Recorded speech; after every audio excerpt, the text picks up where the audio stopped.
1968 App 是指挥中心，那委由中华电信，那希望嫁接在我们高速公路的即时路况，那这样的一个资讯平台可以提供给所有的用路人了解车流跟人潮是一个参考性的，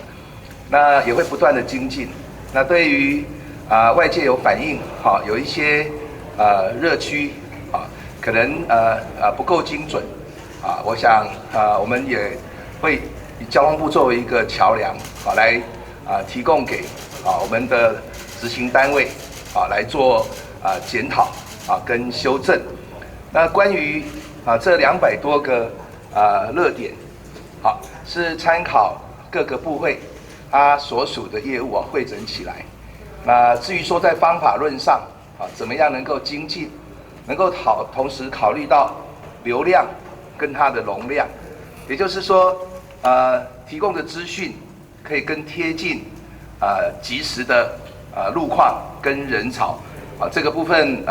交通部呢昨天有邀集相关的单位进行检视，那也会呢再加以精进。我们算是学长学弟的关系都平常除了电话之外简讯也会联络所以他也表示他不是针对交通部那他只是觉得说之前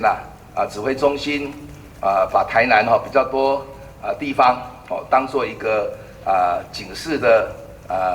一个地点那他作为一个地方首长他也要反映基层的一个心声。那我们也跟他说明其实这一次这个指挥中心协调各部会还有单位所汇整的热点，是为了让大家去的时候安心。这个部分像比如说乌山头水库有一家这个湖境会馆可能附近没有其他明显的地标那指挥中心当时在汇整的时候就列了会馆。那我也是建议尽量不要去针对个别的饭店那以一个比较精确的经纬度跟周边的区域来提供资讯。对航空业这种超大型的企业因为它的影响是非常深的几乎当我们出入境管制我们的机场的运量已经降到只有1%，那航空公司业绩几乎是归零，所以我就启动了500亿的这个专案融资。那也很高兴在全世界应该是第一个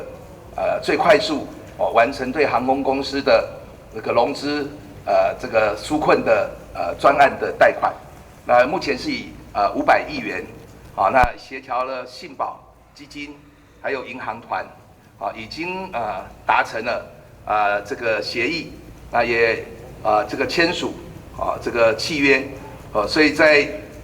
4月底之前就可以拨款那我相信政府支持航空业，那航空业呢也是一个火车头的产业，尤其是现在看到劳资的协商愿意共体时间不管是适当的减薪休假